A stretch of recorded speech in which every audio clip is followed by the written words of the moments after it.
I'm Jay Moran. I'm Bridget Jaipal Valenza. I'm Thomas O'Neill White. I'm Angelique Preston.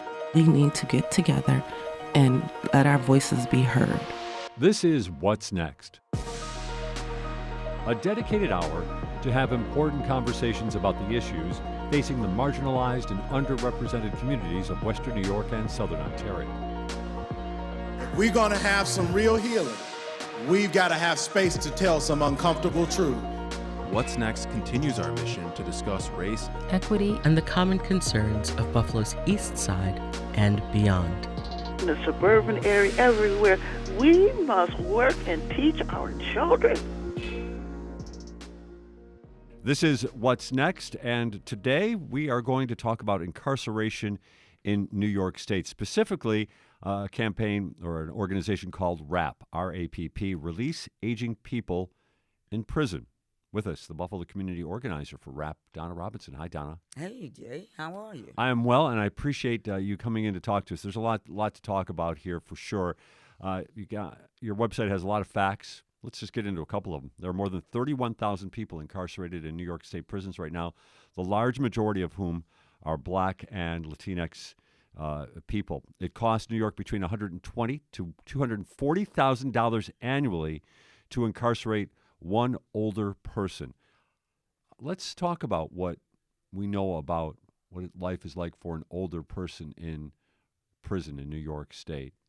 Give us an idea of what they might be experiencing. Oh, my goodness. Well, if you think about how the elderly survive outside, that's a cakewalk compared to what they experience in prison.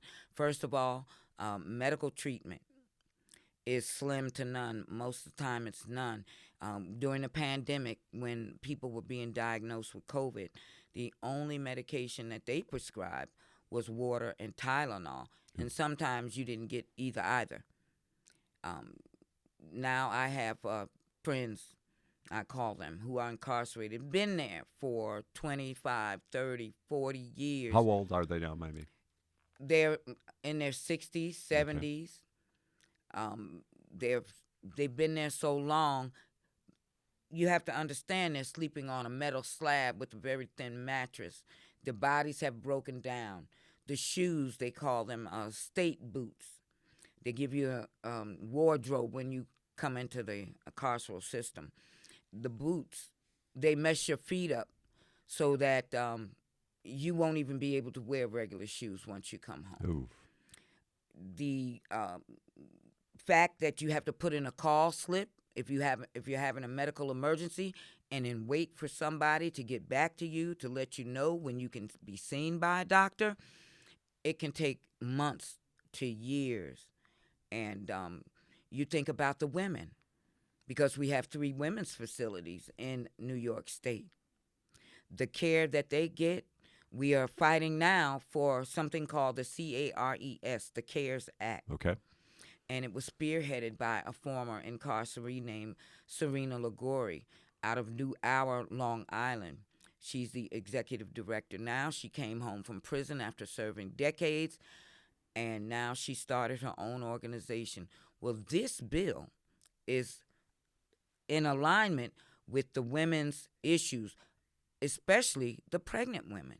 Because don't think that, if you're pregnant or if you get pregnant while you're in prison, that, that's a mechanism for release. No, you actually have your baby. And at Bedford Hills, they will let you keep your baby up to a year. Okay. So now you have to think about a woman's body, all the changes that it's going through. Proper care, proper treatment, proper nourishment. That's another thing.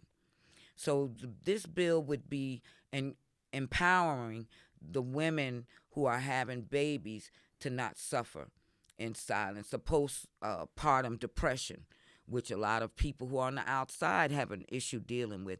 Just imagine it being exacerbated by being incarcerated. So what kind of changes would be offered if this act were to be passed? What would be different for a woman who's in one of New York State's prisons? Well, first and foremost, you would get better medical treatment. That would be assured. That would be assured. Because then we can talk about this a little bit later on, that sometimes that care for other people who are incarcerated doesn't come in a timely fashion. No, not But in this only- particular case, this change would ensure that? It would ensure that our pregnant women who come in there, they would be healthy. Their experience, even though their reason for being there is traumatic, they would be able to deal with that trauma, and it would not affect the baby. And then you've got to look at the part where, okay, you get to bond with your baby for a year, but then someone from your family, and if you don't have anybody, God forbid, an outside agency comes and takes your baby away. Now you've got to deal with that. Bonding, and now you're being stripped of your child. And the child might end up in a foster situation, right? Which, of course, is a Exactly. troubled system in its own right. And then there's some women now that have adult children that, well, myself as an example, they have to leave their children with family members, sometimes elderly family members, sometimes distant relatives, whoever is willing to. So they become like foster children as well. And that's a whole nother genre right there when you're dealing with, oh, I've had my mother for 30 years, 15 years, and now all of a sudden my mom is gone. The father, he's probably already been taken out of the household, and you left the mother there to take care of the children. Now the mother's gone. Who's raising our children? I know for a fact Siri nor Alexa can raise mine. Right. Let's talk about your daughter. You brought her up, and she's at Bedford Hills, which is downstate, correct? It's in Westchester County, the richest county in the 62 counties of New York State. And it's 2 women's facilities. Taconic is right across the street from Bedford. It's a medium facility. Bedford is the maximum and the only maximum facility for women in the state of New York. And they are now accepting transgender citizens who are incarcerated that want to have these sex change operations. So they have transgenders and the women all housed together. How long has your daughter been in Bedford Hills? My daughter's sentence was 15 to life. She's been in 8 years. And I want to give her Al Sharifa as her name, but we call her Missy. Yes, because she found that at the age of 5, nobody could pronounce or spell her name but her. Right. And my mother actually gave her that moniker when she was born because, yes, she was one who couldn't pronounce or spell. So Missy. And tell me about Missy. What's she like? Oh, my goodness. My daughter's beautiful. She's hardworking. She's been working ever since she was 14. She went into the data entry program over at BBTC, East High School, where she started working after school in banks. Once she graduated, she got a full-time job working in the banking industry as a lockbox operator. Her last job at the bank was at HSBC, and they divested, as you know, around 2015, 2014. And since her incarceration, and she's been working in Bedford Hills. She's held several positions, and she works at those jobs just like she did when she was out here in the secular world. Different pay scale, though. The pay scale. Let's talk about it. There's an organization, 13th Forward. We're trying to pass the bill to end slavery because in the amendment it says that, in the 13th Amendment, it says that you will not be considered a slave unless you are a prisoner. So the wages that they pay for jobs for the DMV, for example, is maybe 24, 25 cents an hour. But when that person is returned to society because of that scarlet letter of conviction, they cannot go and get a job paying $25 an hour that they were being paid 25 cents an hour to do. And my daughter's been, she works in the state shop, and that's like, when you first come into the facility, you get your uniform, your bedding, your coat, etc. So she gets to see everyone who comes through the gates of Bedford Hills. Before she started doing that, she was the visiting room porter. Now, my daughter's 5'2", maybe 150 pounds now, but she's always been petite. And imagine stacking up tables and chairs and mopping a big visiting room floor and then for 24 cents an hour. And she says, Mom, you're giving me a raise. One of my jobs, I think it's 22 cents. But you get the gist of it. Certainly. It's modern-day slavery. And a prison is a warehouse for slaves. We're like black cotton inside. The amount of money that it costs to house individuals, if they would give them a fair salary, because they're taking our taxpayer money so that they can feed themselves, have money saved up so when they come home they have more than that $40 in bus ticket so that they won't recidivate. Because this is one of the main reasons why people end up going back. They don't have a support system. So when they come home, they're hungry. Oh, I know people who are incarcerated because they stole a sandwich. Speaking of food, you told me an interesting story, and I want you to share it. You have the opportunity to send Missy food. There are limitations, Of course. and there's an expense involved. Let's talk about that. Oh, my goodness. Well, before, people are still under the assumption that your family could bring over food, you put it in a box, and you send it to your loved one. Contraire, mon frere. As of August 2 years ago, they cut out us sending in our own packages. We have to get food from what they call vendors. These vendors consist of former law enforcement. You have to go through a process to be approved. And most times, people like yourself or myself, we will not be approved. Why not? Well, because we're citizens and, because we're not law enforcement, they think, we might smuggle bullets in a cantaloupe, because this was one of the scenarios. Somebody actually allegedly cut out an opening in a cantaloupe, stuffed it with bullets, and then put it back over. I've been buying groceries for a long time, and the shelf life of a cantaloupe is not that long. Once you cut it, it's going to start rotting. Right. And the first thing that came to my mind, and maybe there's something wrong with me, but I don't think so. What gun are they going to use these bullets in, and what cantaloupe did you put that gun in? So, they make up these stories, and then they run with it. And if we don't speak up, and even sometimes when we do speak up, they're like, what you say does not matter. We're going on what we have here. So now we have to order from different proprietors. I've tried maybe 4 or 5. I've tried Amazon. Amazon, as you know, when you get packages, they send 3 different packages.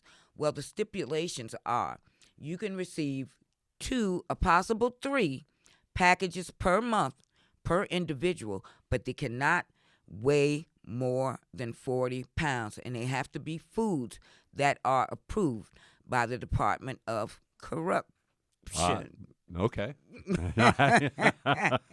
Yeah, a little I know. editorial opinion. That's all right, You though. thought I was going to say correction. They're not trying to correct anything. Right. This system was designed to work just the way they wanted it, and it is. They're locking us up exponentially, and it's not. I don't feel safer. Right. And I want to make sure, because we can go a lot of different places with this, but I want to make sure we get this one point. You said there's a type of bread that you can send your daughter. Yes. Pepperidge Farm, if you buy that bread, you notice that the inside, there's a bag inside. Okay. Well, it's the way that the bag is sealed, because a lot of breads, they have 2 bags. Right. But it's the way the bag is sealed that they will only let you buy this particular brand. Okay. And you go to the store. I buy Pepperidge Farm. For me, it's $3.69, less than $4 a loaf. But through these vendors, it can be as high as $7 or more for a loaf of bread. A head of cabbage, $5.99. The shipping and handling can be from $30 to $41. It costs me $400 a month to send less than 40 pounds of food to my daughter, and knowing the individual that she is, she's going to share her food with somebody that might not have anything. And it's an expense.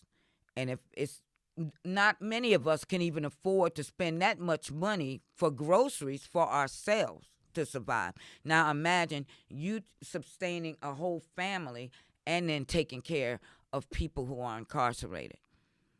And a lot of times there is more than one person in a family who's incarcerated. So now you have to make a choice. Which child are you going to feed this month?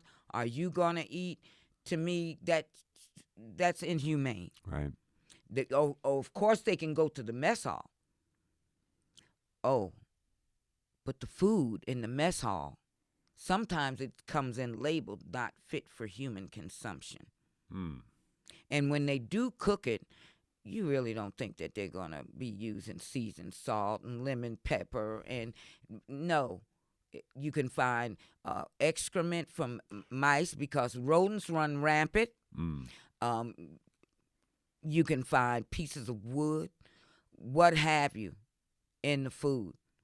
And to me, mess, that doesn't sound like somewhere where I want to go and eat. Right. It's just me personally. So I try and sustain, not only my daughter, I try to sustain her, but if she reaches out to me and tells me that there's women there or any other citizens there that don't have anybody to care for them, she'll be like, Mommy, you don't have to do so much for me, but if you can help these people. And in the beginning when she went in, I did. And I was spending a lot of money, maxing out credit cards, Amazon account. They were getting ready to cancel that, just to try and help these people who had nobody else to care for. That's the type of human being my daughter is. Even when she was home, she would help people, and I wouldn't even know who she would help.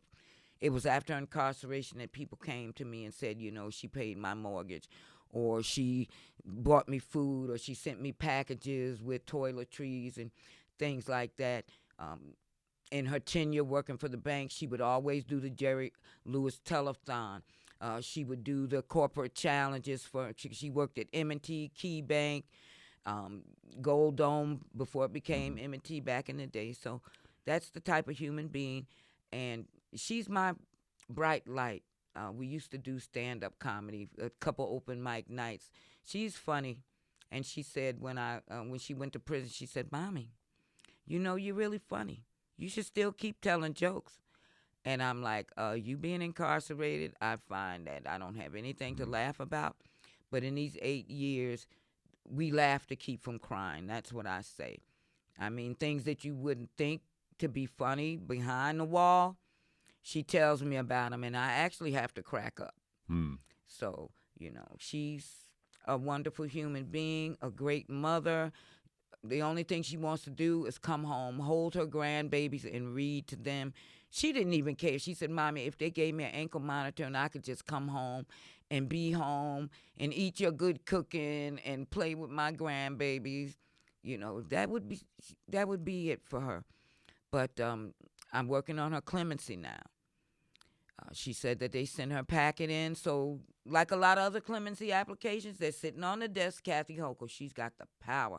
When I tell you she can pick up a pen and sign any one of those applications and give somebody their life back. What when it comes to that clemency application, what does it say? What does it say about your daughter that says this is why she should receive clemency? This was a year to compile this document. So the application is not like you're going to renew your driver's license or apply for the apartment.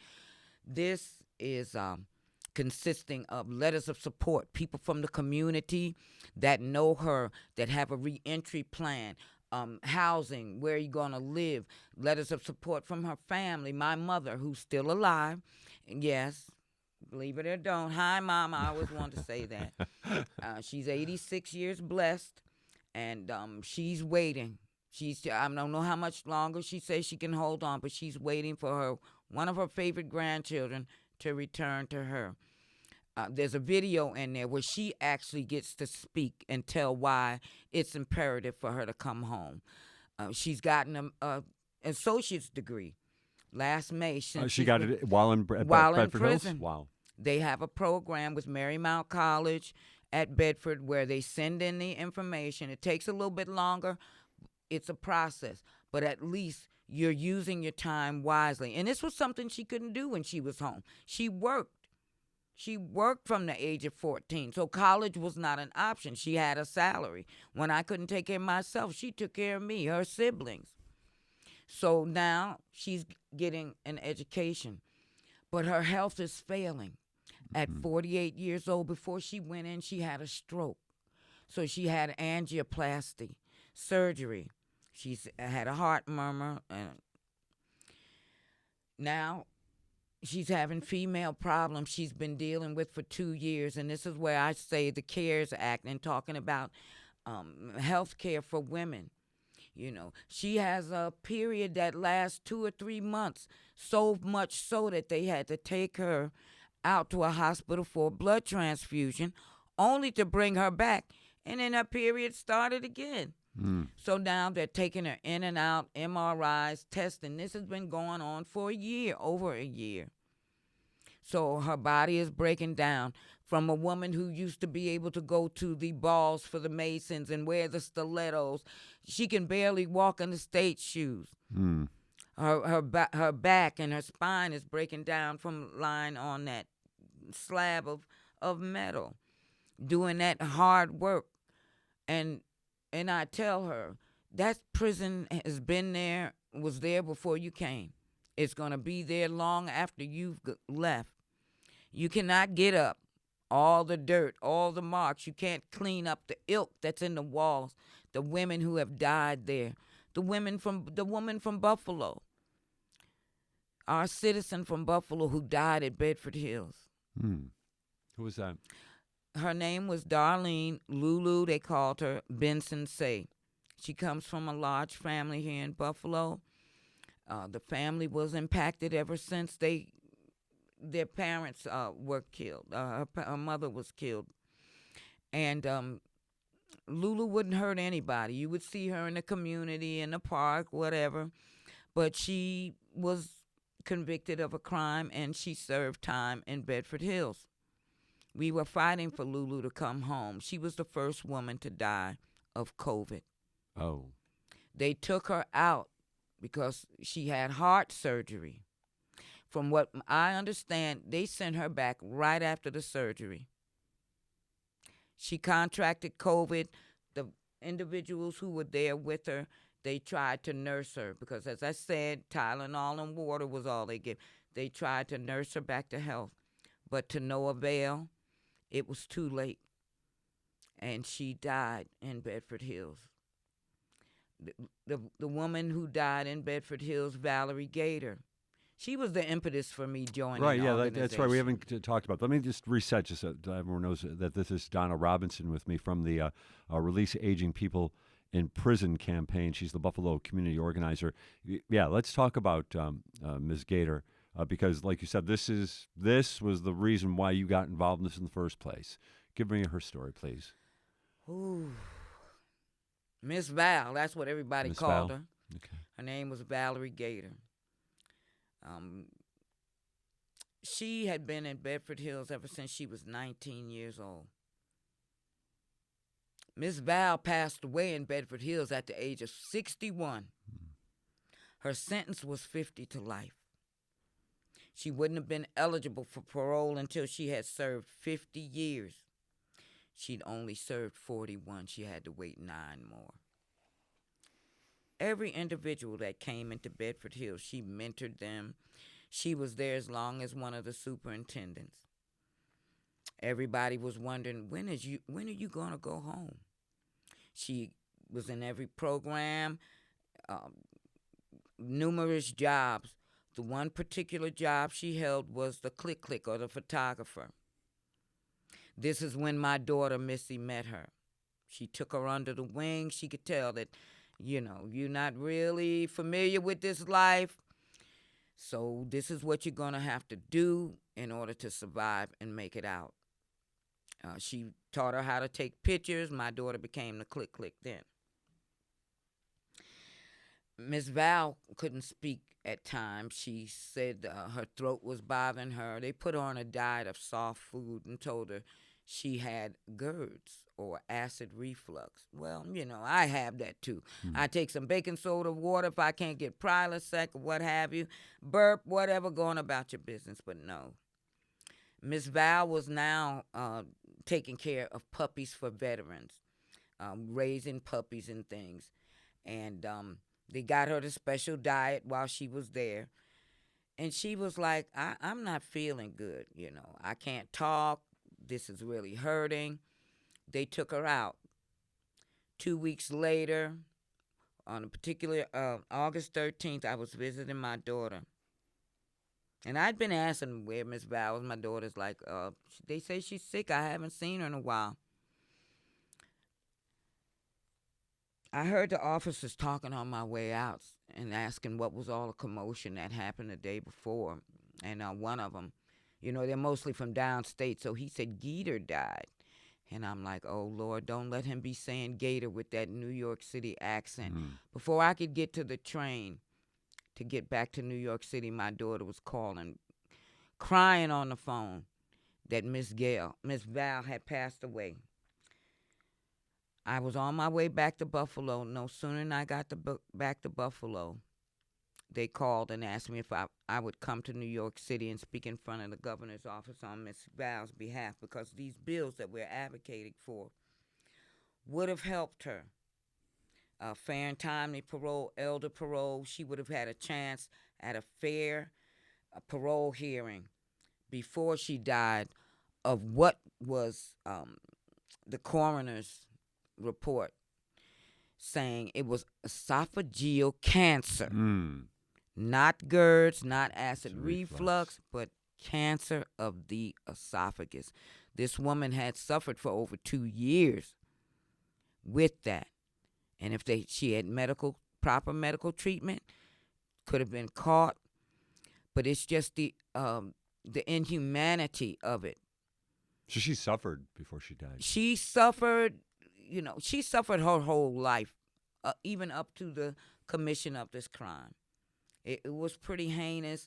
You had to be under the influence of some pretty psychotropic drugs at the time, which she was. 360 degrees when I met her, the most sweetest, kindest person. And I would ask, what can I do for you? I would think that she would say, get me out of here. No. She asked for something as simple as a pineapple soda out of the vending machine. A pair of sunglasses like I got my daughter,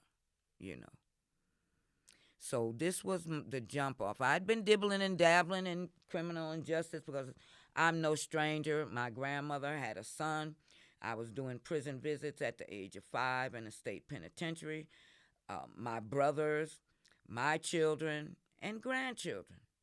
So this has been throughout generations, but it hit me when it became my daughter, because inherently we don't think about women being incarcerated. Right. You think about somebody incarcerated. You think of a big man wearing a black and white striped outfit. You don't think about a woman.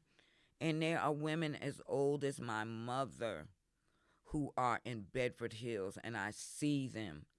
And knowing if they came home, what could you do? What would you do? And then you got to look at the other side. Everybody is not guilty. Some signed a confession. Some were accomplices.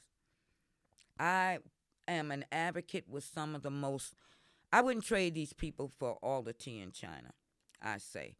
Laura Whitethorn, she's on the board of directors of RAPP, Release Aging People in Prison. My executive director, Jose Saldana, formerly incarcerated, member of the Young Lords. Decades he spent. Now he's the head of an organization reaching back to save the people he left behind, because he knows there's a lot of good people who've been ready and should be returned to their family. It's about family reunification. The family, you start breaking down the family structure, you got us. You got us. You've got the father. You've got the mother. You've got the children. So this is my passion. I get loud. I get verbose. I get angry. Then I get sad. And then I have moments of happiness when people that I've been advocating for, fighting, finally, they've been given that you could go home You get that letter saying you can go home. A lot of them say they don't know how to react because there's always a propensity for something to happen before the day comes when they can walk out that cell. And I advocate with people, a personal friend of mine who we fought for clemency. She fought so hard, clemency for her husband to be returned home. He made it, got the letter. The day that he was supposed to come home, they went to his cell and found him unresponsive. He never made it home. We are all grieving. We're grieving for the advocates that served time, came home, did the work, and passed away, waiting for their bills to pass to help others they left behind. And, we've kind of gone off a little bit on the topic of clemency because clemency is one thing, and I know that's something we talked about, how I think it's something that unfortunately is saved for the holidays, and I think the governor provided clemency to 18 people at this most recent holiday. But parole is really the major focus of reform that you're looking for. Exactly. What needs to change inside the parole system? The Parole Board Commission, we can start there. Mostly made up of law enforcement, former troopers, etc., attorneys. They're going to look at the piece of paper in front of them. Oh, killed 2 police back in 1973. I was graduating high school back in 1973. They say it takes 10,000 hours of doing the same thing before you become a professional at it or what have you. You've been in prison for as long as I've been out of high school, and you mean to tell me you haven't reformed? You're going to go back to this errant behavior? I don't think so. If you've been doing the programs that they allow you to do or that they have instructors to teach, if you've been rehabilitating yourself, looking at your surroundings, seeing the way that the carceral system is set up to know that, oh no, I'm not going to fall into that trap. You have been working on getting free, but they don't see that in front of them. They don't see that person that came in with that 19-year-old brain that wasn't fully developed is now 61 years old and spent the major part of their life. They don't see that. They see that 19-year-old that took those 2 police officers' lives. And I get it. A life is a life and all lives matter. But the judge has already sentenced that person. It should not be left up to the parole board to keep perpetually punishing that person by hitting them with another 2 years. Okay, you came in at 15, doing a 15-year to life, so we're going to deny you. So now you're doing 17 to life. When you come back 2 more years and 19, that 15 to life can turn into 40 to life based on the commission of the crime. Because it's up to them to decide. It's up to them to decide, and that is the thing, the main thing that's never going to change. The worst day of your life where it took a split second for you to make a bad decision, before God got the message, you had committed that crime. And now, these are the circumstances. This is what happens. And people get forgotten about. They slip through the cracks. There's some district attorneys that every time you're up for parole, they circulate negative media. And this happened right here in Rochester in Monroe County. There was an individual in Coxsackie.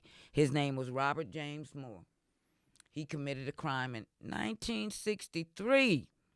I was 8 years old. This man got a PhD, and you can only get that if you appeal to the head of department. And they say, okay, you can go ahead and get another degree. They'll let you have the other ones, but a PhD, you got to get special permission. This man started Buddhism behind the wall. He can't get from his bed to a wheelchair when his wife comes to visit. He's been married to the same woman, faithful for 50 years. Yes, the crime he committed was egregious. It was harmful. But he took the initiative to let them even experiment on his brain to find out what was it that made him do this. The only thing that led him back to the fact findings was the fact that he worked around Monsanto fertilizers as a gardener all those years, and then this incident happened. Well, every year before the parole board, they would hit him because Sandra Durley, the district attorney in Monroe County, would circulate negative propaganda, emails, if you will, to anybody and everybody in Monroe County, especially the family, saying to write and make sure that he does not come home. This man, what is he going to do? Come home and die? Finally, last year, I believe in May, they said no more of this. The man can't do anything to hurt anybody. Why keep him incarcerated? And released him. But now he's in his late 80s, almost 90 years old. You shouldn't have to be incarcerated until you die. In other words, that life that's on the end of your sentence should not mean death. So this is why it's imperative that we get these bills passed. I mean, we've done everything that we can do. We've got all the co-sponsorship that we need. We just got to get them to the floor to vote. And then the governor sign, and don't backpedal and veto like we know you can do.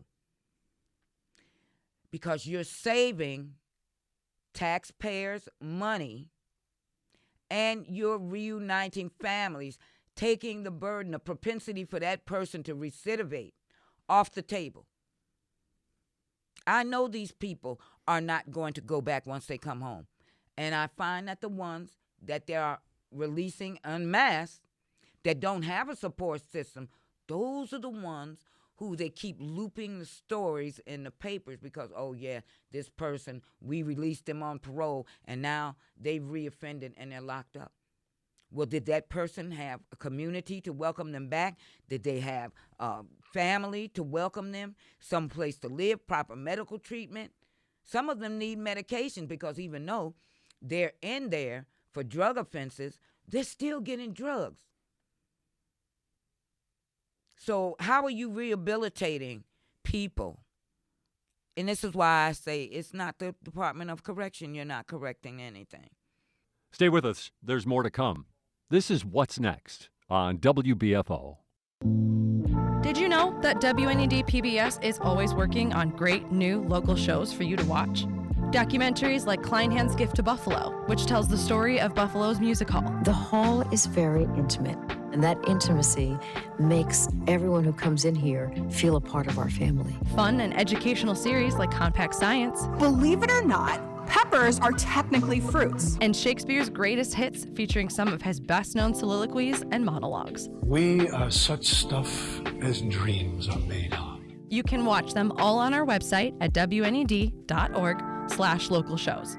While you're there, check out the show pages and mini websites for additional content such as bonus features, photo galleries, and lesson plans. Find it all at WNED.org/local shows. Join WBFO every Saturday at 6 p.m. for an insightful and enlightening series of audio documentaries from our region that tackle topics such as the environment, health, the world of entertainment, and more. Listen to the WBFO Docu-Hour every Saturday at 6 p.m. right here on WBFO, your NPR station.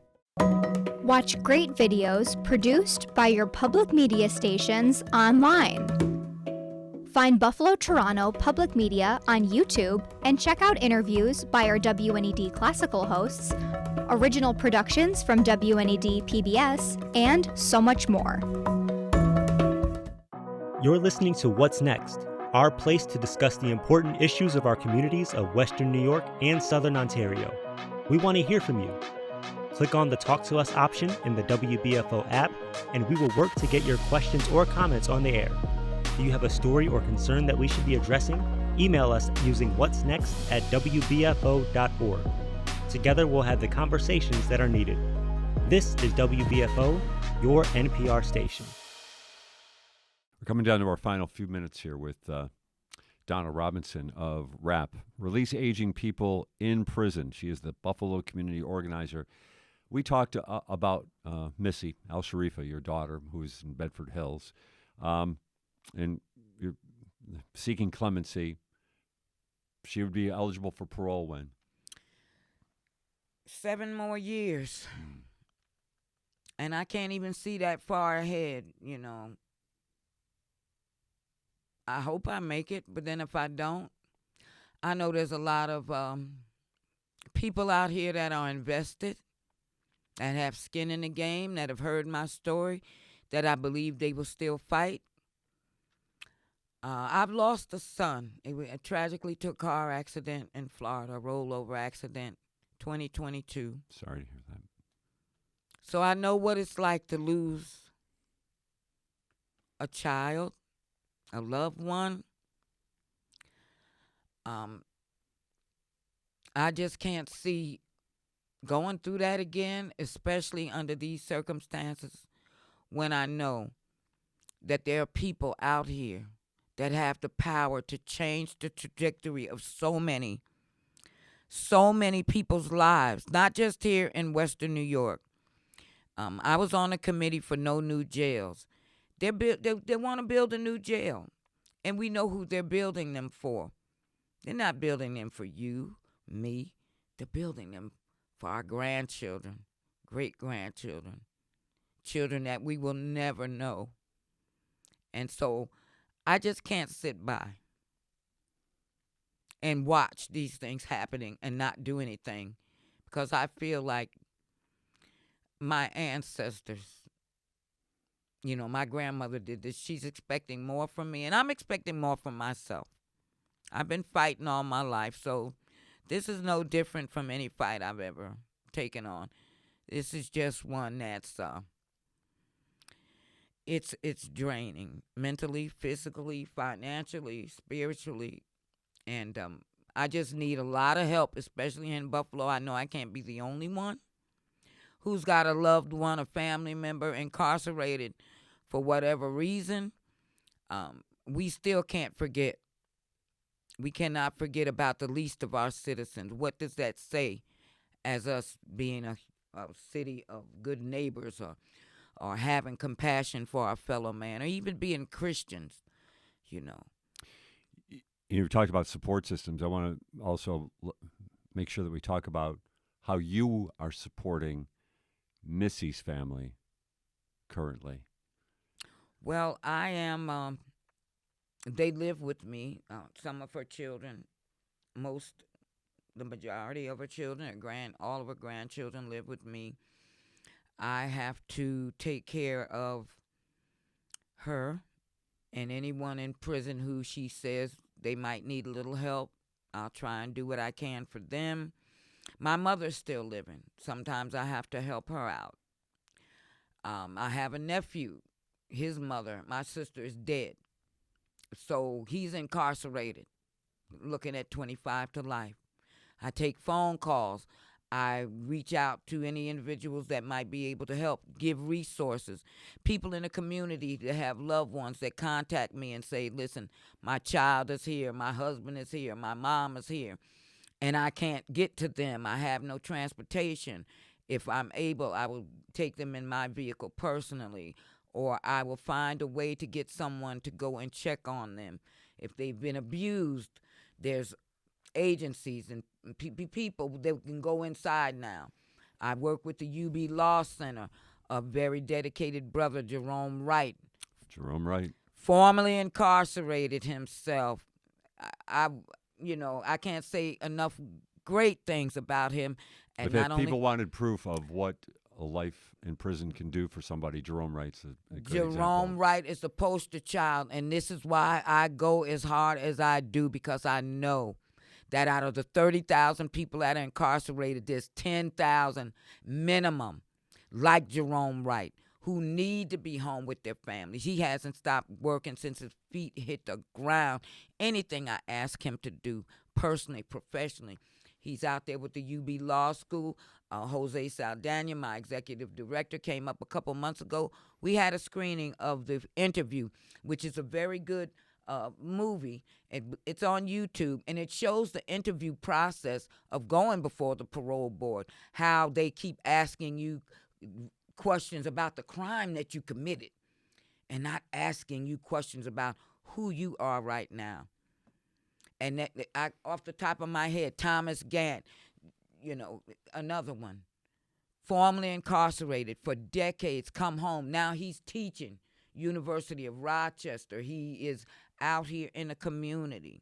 And we need to bring so many more of them back into the community to stop. That's the only thing that's really going to stop the violence. That's the only thing. The kids are running rampant.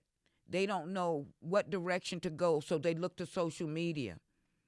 And it was intended to be a good thing, but somehow it's gone off the rails where it's like a modern-day Sodom and Gomorrah, and the whole world has gone crazy. This is why I know Siri and Alexa cannot raise our children. We have to be back in the household. We have to be home. And this is a burden because of my age. Children now say, oh, parents don't understand us. And I say, oh, no, you don't understand our parents because we were raised differently. Work ethic. My mother said education is paramount. You don't have time to get into devilment or trouble if you've got a book in your hand, or if you're doing something constructive, learning a skill. The basic skills now that you need, financial skills, housekeeping skills, how to get a job, how to even dress for a job. These things, you should be fighting to learn that instead of fighting for whatever it is that's not going to do anything but get you behind the 8 ball. So we in the community, we want to get out. We want to teach the old-fashioned things. Teach you how to can your own vegetables. We're in a food desert. Teach you how to be sustainable, how to raise your children without yelling or cursing at them. Try alternatives to the way that you were ingrained on how to do things, because we've been doing these things over and over again the same way, and we're not getting anywhere. To me, that's quite asinine. So we don't have to reinvent the wheel, but we've got to grease the wheel, and we've got to make it functional. And the only messengers who are credible messengers are the ones who we locked up for decades and decades. I can't express that enough. So finally, your call to action for the people who are listening right now, what do you want them to do? I want them to contact me, contact RAPP. We're on the web. We have our own website. You can find out about events coming up in a couple weeks across New York State. Because of the Valentine's Day, we're going to have a heart, Kathy Hochul. You can call your legislators. You can call your assembly people. You can call your council members. You don't have to get out here and do what I'm doing. You don't have to tell your story. You don't have to march or rally. But you can pick up a phone. You're using it for Facebook. You can share an event. You can say, listen, I heard this. Is this really the way things are? Because if it is, I want it to stop now. We have a voice. And I didn't realize how much a voice I had until I went to Albany and went inside the Capitol building. When you walk in there and you look at all the gold and the marble and you think, this was built on the backs of black and brown people of color. I own this. They work for you. That person that you elected works for you. So you can call them and you can have a conversation. You don't have to be disrespectful. You don't have to yell. You don't have to go. Just have a conversation like you're talking to your best friend. Don't you think something is wrong with this? Don't you think we could do something better about this? And don't you think we can get the governor to look at those applications? Sign them one a day, Kathy, like you take a vitamin. I'm imploring that you get this committee together. Let them look through those. I know it's got to be 1,000 applications because Cuomo left some there. And if you think that at holiday time, letting a few people go is what? Fair? Humane? Think about it again. And I was so upset at this last, when she did the commutation. One woman, she gave a commutation sentence. She's got to do better, and we've got to demand that she does better. She's representing Western New York, but I don't feel like she's representing Western New York to her full capacity. And I just want her to take a look. I know it's not sexy. It's not, you're going to have some pushback. But anything worth fighting for is worth the trouble. And this is worth fighting for, another human being. That's all. I think I already know the answer to this final question. Do you have hope this is going to change? Yes. And that song by Sam Cooke, A Change Is Gonna Come, that's my mantra. That's my theme song. As I said, my grandmother, she marched with Dr. Martin Luther King in her lifetime. Now I'm her age, and I am still fighting. I've got to have hope that in my great-grandchildren's lifetime, that things will change. It's about systemic racism. The bottom line, you can call it what you want.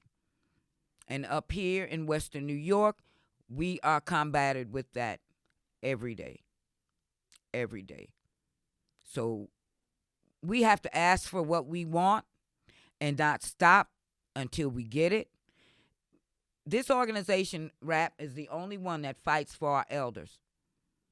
The only one that fights for our senior citizens. When you're young, you don't think about what it's going to be like down the road when you get older. Some of us, we hope that we don't even make it that far. But to those of us who survive, being a senior is no joke. It's no joke. And the fact that I get up every day, one foot in front of the other, fighting for people who I might never meet. But when I go places, they're like, oh, I heard you. I know who you are. Get involved. That's all. Because your voice is your most powerful weapon that you have. Your stories are very powerful. And you told me one other story, and I want to make sure we get this on, about driving up Bedford Hills is across from the Taconic facility, which is a medium security facility. Yes, but Westchester County, if you Google it, it's over 350 miles from here. Across from the maximum facility of Bedford, there's the medium facility of Taconic. The other medium facility is up here in Albion. And as soon as you drive up the driveway to Taconic, when you look to the left, you can see the graveyard. Over 100 weather-worn old tombstones of women who came and never got the chance to be released to their families. They were discharged to a graveyard. And there are graveyards at all of the facilities. And it shouldn't have to be that way. It should not have to be that way, where your loved one is interred in a cemetery behind a correctional facility. I've got to leave it at that, Donna. I so appreciate your time. If you can, give your best to Missy. We're thinking about her, and you must be in contact with lots of other people who are incarcerated as well, and they must get some hope from the work of you and your organization as well, I would think. Yes, I thank you for having me here today, Jay, and endearing me, because I can be quite loquacious. I love loquacious. Well, okay, I love loquacious too, because a closed mouth doesn't get fed. At least that's what I've always heard. But I shall give her regards, and again, if you can do anything in your power, your listeners, to contact the legislators and tell them to come on and get on board with elder parole, fair and timely parole, 13 Forward. there's so many bills out here, the CARES Act, the clemency.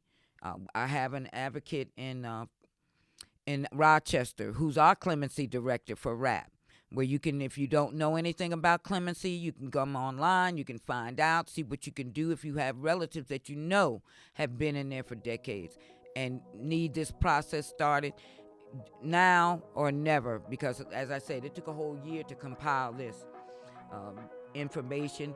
We were blessed to be aligned with Steve Zeiderman out of Columbia University in New York.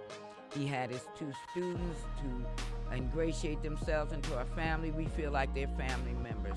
It's a process, it's long, but in the long run, it's worth it. You know, I would give anything and everything that I have. I've said this more often than not because I'm in this for my life. This is my life right here, and I would give it all if I could just have my daughter home to be with her family again. Donna Robinson, thanks very much for being with us. This has been What's Next on WBFO and WBFO HD1 Buffalo, WOL at Olean, and WUBJ Jamestown, your NPR station.